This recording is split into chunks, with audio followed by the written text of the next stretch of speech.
Hello again, everybody. Welcome to another edition of Grace to All with Paul Gray.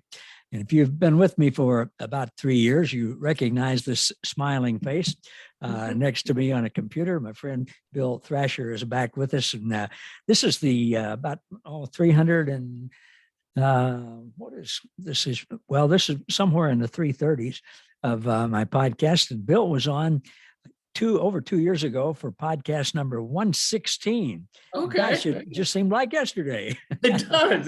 Yeah. For sure. Bill, thank you for being back and welcome. My pleasure. Great to be back. Thanks. Bill is in the Atlanta area, right? And Metro Atlanta. Yep. Yeah, and is a man of many talents. A lot of those in the technology world with audio-visual stuff, and but he's also an author of a great book called The Jesus Purpose, which was really impactful for me when it came out. And he's a host of the Facebook group by the same title, and he has a famous wife who's rapidly becoming a guru and refinishing furniture. That's true. But she's going to go great guns with that, and Bill will be able to retire, travel the world, and we'll celebrate together. That's right. I really got off track there, but no, it's all good. Give her a plug. It's re-purpose-full. That's my wife's page. I'll put the plug out there. Re-purpose-full. Oh yeah, cool. Yeah, repurposed full, but dashes between the re and the full. Yeah, and her, she bringing new life to old things is her motto. And there's something honestly very similar to what we believe, kind of in that. Yeah, no kidding. State. She goes to these places like Goodwill and buys a $10 piece of furniture and pours her heart and soul into it and refurnishes it and refreshes it and restores it. And then she's able to turn it into a priceless work of art. Well, I shouldn't say priceless. There's a price, but nonetheless. But a reasonable price. That's right. Yeah. Oh, nice. That's great. Repurposeful. Oh, cool. Yeah. Well, I've been talking these days, Bill, about my new book, Grace to All, same name as the podcast, and in it, I feature most of the people that I've interviewed over the last 3 years, and I do about a 2-page story on each one of them, and tell a little bit about their story, and then talk about their books and courses and things like that. And I want to say, and I think you know this, but you were very instrumental in me writing this book, because I was watching an interview with you and Mike Zinker and Richard Murray, who are you're closer to those guys than I am, but I'm friends with them and enjoy them. But you guys were talking one time about what's going on around the world with so many people coming into the fuller understanding of the unconditional love of God and grace and inclusion. And you guys went off on a little rabbit trail, and you said, guys, if there was just some way we could connect all these people together, if there was some kind of a forum where people could connect with each other. And I got to thinking, well, I've interviewed a bunch of these people, and maybe I could write a book about them and tell about them and get it out to people so that they could get to meet these different people that I've learned from and grown from. And there'll probably be more people that they could connect with than they would with me. And so that was kind of the genesis of it. And so thank you for that. Hey, my royalty check can be sent to, no, I'm just Well, we're going to talk about royalty checks here in a little bit. Yeah, but I appreciate it. And you and I were both guests on Mike Zinker's forgiveness conference last month. And gosh, that was a wonderful, powerful thing. And I don't know, there's 16 of us or so. And and it spanned 4 hours or 3 hours a night for 4 different weeks. So, I mean, it was a lot of content. It's some really, really amazing company to be able to share a little conference, online virtual conference with, for sure. Yeah, it really was. And gosh, I'm so grateful for technology today. You've been involved in technology all your life, but I'm so grateful for it because we get to meet new people, and then we get to make friends, and we get to share stories and share ideas with people that we never would have met had it not been for internet. So it's Absolutely. really cool. It very much. We talked about this when I interviewed you a couple of years ago, but tell people just a little bit about your experience growing up with Billy Graham. Yeah. So, and it's really all because of my father. My dad is also named Bill Thrasher, and he and my mother met in a touring group called the Regeneration in the early mid 70s. My dad toured with Truth, if you ever heard of them before that. And anyway, fast forward many years, my dad was the sound man, my mother was the high soprano. They sang and respectively did sound for the Gaithers for a few years after that. I was born, they got off the road. My dad ended up at a group called Mobile Sound, and I think he was able to do a Billy Graham crusade as a crew member. But he made such an impression that a few years down the road, when he was on staff at First Baptist Orlando, shortly after being on staff at Disney World for several years, he was invited to come back. This would have been the early 80s, and begin to participate actively as Billy's, front of house engineer, sound engineer. So basically for all the 70s, the 80s, the 90s, and basically until 2009, 2010, when he finally retired from active crusades. My dad was front of house engineer, and really through the 2000s, they really blossomed into a mega event. And I was blessed to be a part of that for about a decade of my own life. After I was, I graduated high school around the time I was 16, 17, I was able to be a part of that crew. It was just amazing to be in these giant stadiums full of people hearing the good news. Now, granted, it may be a slightly different variation of the good news than what you and I have come to understand, but that's one of the things that I appreciate so much about the history of our faith. A lot of people hold animosity toward it, and I think there's some corrective measures there, but I really don't hold animosity. I think it's a necessary progression that we've all had to go through. My grandfather was a missionary in Brazil, and he had I guess more of a Wesleyan background, right? But he wrestled between Calvinism and Wesleyan his whole life. And that's my mother's side of the family is that heritage. So, Richard Murray, you just mentioned, one of our good friends, he tells the metaphor is, it's our job to stand on the shoulders of those who came before us and look further into the horizon of grace. And I really think that's, what we're seeing with a lot of our friends that you're going to, be sharing about in this book, are people who have come through evangelical religion that has some really good foundational truths and a lot of baggage that is kind of, either hypocritical or it's kind of taking a tangent, and we're bringing it back to that radical origin, that root origin. And so, the opportunity to serve with Billy Graham just showed me how much the gospel, how much power it still holds, though. 80,000 people in a stadium to hear that God loves them, and that was said, and that Jesus came and died so that they may know that love, right? And that simple essence of that message, even in some of the worst places where they have the gospel perverted, is still there to the person who's broken and needs to hear that. And sometimes it gets a little janky along the way, but by and large, I think that simple idea that the Father loves us and Jesus shows us that love, that's good. And if we just continue to dig into those two aspects, we tend to get to some really wonderful places. Yeah, we do. Gosh, well said. I interviewed someone last week, and I can't remember for sure. It might have been Brad Jerzak, but I can't remember for sure. They were telling me a story that I'd never heard before about Billy Graham. He was apparently in Tibet or somewhere like that, and he went to see a Buddhist temple, and there were people with him and stuff, kind of a press entourage and stuff.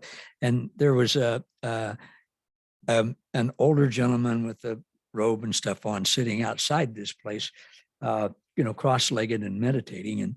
And Billy went over to him and asked him if he spoke English. And the guy said, yeah. And he said, he said, "Do you mind it? Could I tell you about Jesus?" And he said, "What, sure. Tell me what. I don't know anything. Tell me." And so he started telling him, and this man's something dramatically happened. You could see it in the guy's face, and tears came down his cheeks, and he was smiling and everything. And Billy wouldn't. He hadn't had that exact result, before. And he said, "May I ask, what it is that's overcome you?" And he said, "Well, now I know his name. He's been in me all my life, and I talked to him, but I didn't know what his name was." And according to whoever it was that told me this, Billy didn't quite know what to do with that, but he thought it was cool. But yeah. As a matter of fact, I think it was Brad Jerzak, because he was talking about the First Nation people in Canada when the people from Europe came over to evangelize them. They found out that Jesus had already beat them to it, and that they already knew the God of love who was in them. They just called him by a different name. Yeah. Have you ever heard that story before? Oh yeah. Oh, have you? Oh yeah. And my grandfather actually had the same experience in Brazil. Really? Absolutely. He would go into a tribe that had never seen a white person before, and and be the first kind of people to go there. And again, different generation, different culture, different paradigm. But he would go there, and they begin to share the gospel. And these people would say the exact thing: "We know of a God of love. We knew of all these things. You've just given us the names." Really? Absolutely. Absolutely. Wow. My grandfather used to tell us those same stories all the time. And my mom was raised in Brazil, my uncle born there. So yeah, that missionary kind of mentality, which again, if we're going to be really honest, a lot of times stem from not necessarily the healthiest place. It was about going and saving these people from the judgment and the fire of God a lot of the time. And so there was this kind of mentality that you're going and helping them be freed from the love of, or from that the wrath of God. Let me rephrase that. But in reality, we were there to express the love of God. And I think a lot of missionaries who work on that front line, the love message is what they lead with. Absolutely. The motivation may have been something rooted in something that wasn't quite as healthy, but love really was. Actually, Billy Graham, I mean, he was probably the most famous evangelist of our generation, at least. Sure. He softened so much. If you watch a lot of his early videos as a younger man, he was pretty hellfire and brimstone, intense and Bible thumping the whole 9 yards. But as he got older and he saw the world more, he really did soften. And I know he befriended or they co-friended Pope John Paul II, I think, and really bridged a pretty deep divide between the Catholic Church and the Protestant Church that had existed for quite some time. And I was looking over here. I pulled up a quote from Billy. It said, "Whether they come from the Muslim world or the Buddhist world or the Christian world or the non-believing world, they are members of the body of Christ.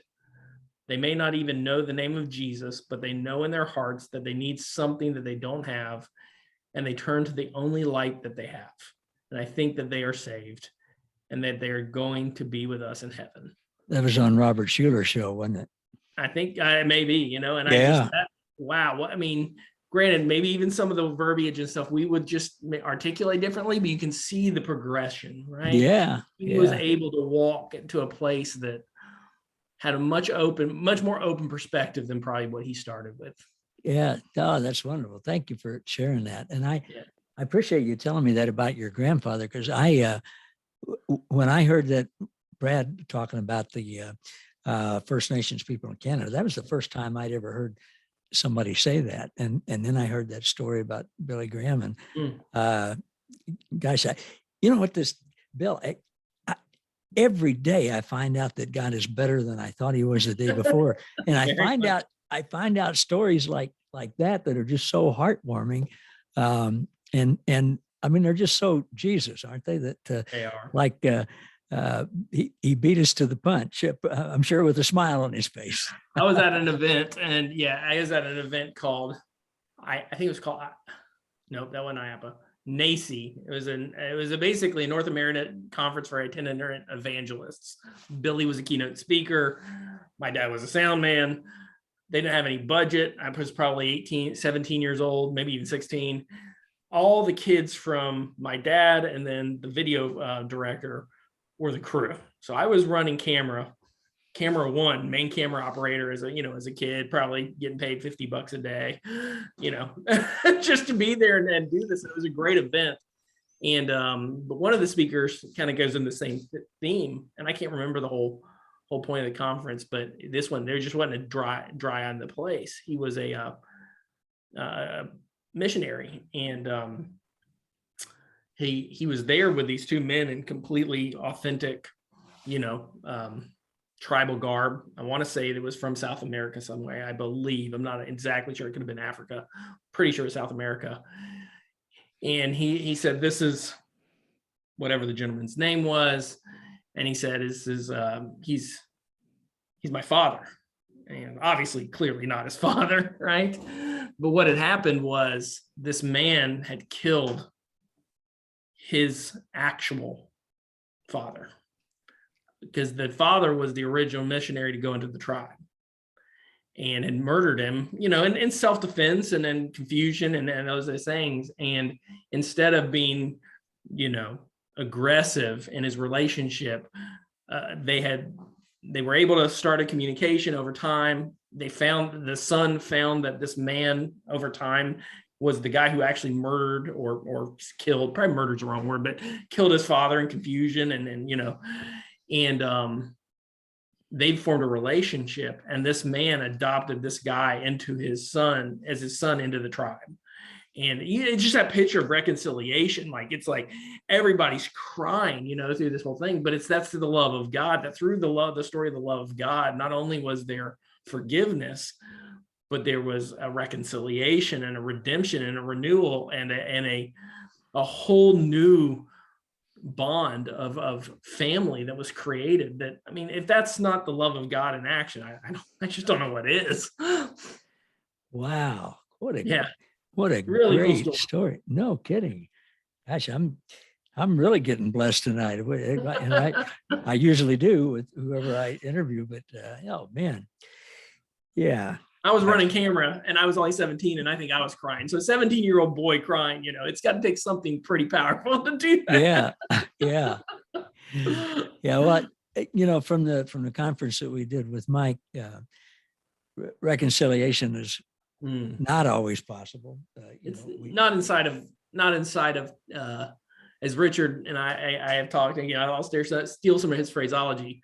Not under the S-U-N son. It's only under the S-O-N son. Yeah.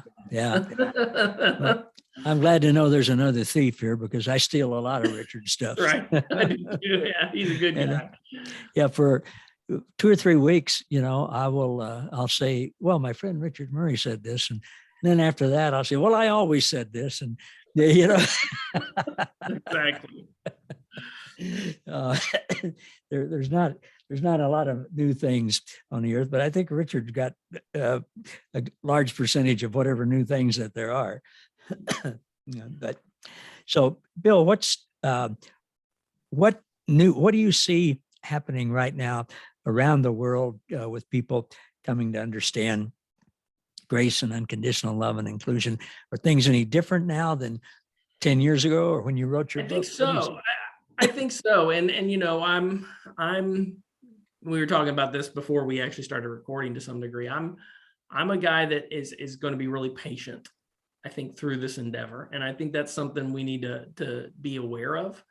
One of the things I think that I've observed in the 8 to 10 years where I've had activity in this community, but really more or less in the last 6 or so where I've been active, is the pace at which deconstruction is happening is just, it's almost a little overwhelming. I'm not sure it's always healthy. I was just being honest. It's so much to digest for the average person. And it's almost like, and honestly, I think that's why we see that recoil right now from a lot of the evangelical world, where we have people that are actively, really threatened by the kind of unconditional love, a message of God, but where that leads us if we allow it to. And that, we call it deconstruction, whatever word you want to label it. And I think a lot of it's because it's just so, the diversity of where it can lead is kind of all over the map. You have people, like Brad, who are extremely Orthodox, Eastern Orthodox now in their theology, but who have come to know this unconditional love of God. And then we have other friends who shall remain nameless, who've almost turned complete atheists, and they came through this, but for whatever reason, they've just literally abandoned everything of the faith message that you and I have known. So I think that's to just recognize that, and to not allow that to necessarily instill fear, but allow that to bring wisdom, allow that to bring clarity to someone who may be entering this. You don't have to take it all at once. Patience, contemplation, rest. If it's not an easy burden, if it's not a light yoke, if it doesn't make your day better and bring you love, joy, peace, patience, kindness, gentleness, self-control, right? Faithfulness, goodness, then we're probably off course. Yeah, that's for sure. Let's we're about out of time, but let's talk about that a little more in our next episode. I'll tell people, as I always do, when we do 2 episodes, you guys will hear the next episode a few days later. We'll be wearing the same shirt. One of us will have shaved the top of his head and the other not, but other than that, we've probably taken a shower. No, we haven't. But we'll come. But before we do that, tell people where they can get your book, the Jesus Purpose book, and how they can connect with you. Yeah, so it's available on Amazon in both hardback or paperback and e-format. I think my website's not up right now. I got to get my website rebuilt. Don't go to my website right now. I'm in the process of rebuilding it. But you can go to Amazon. It's The Jesus Purpose and William Thrasher. You should be able to find it pretty easily. And then, we'd love to have you join us on Facebook over the Jesus Purpose community. It's a private group. The only reason it's private, just keep it a little bit in, but we let pretty much everybody in. And so if you request join, just say, where'd you hear about us? Paul Gray Show, and Grace to All, and we will we'll let you in. And we have some really good discussions in there. It's very Jesus focused, and very we also don't hold back many punches either. No, it's a great place, and it is. Well, I encourage people to check that out. I encourage people to get the book. It's a great book, and it's short. And it's short too. It's not too long. It's very good. And so, well, we'll talk a little bit more in our next episode. Thanks, Bill, for being with us this time. My pleasure. My pleasure. And thanks everybody for watching and for being with us for another edition of Grace to All with Paul Gray. We'll see you next time.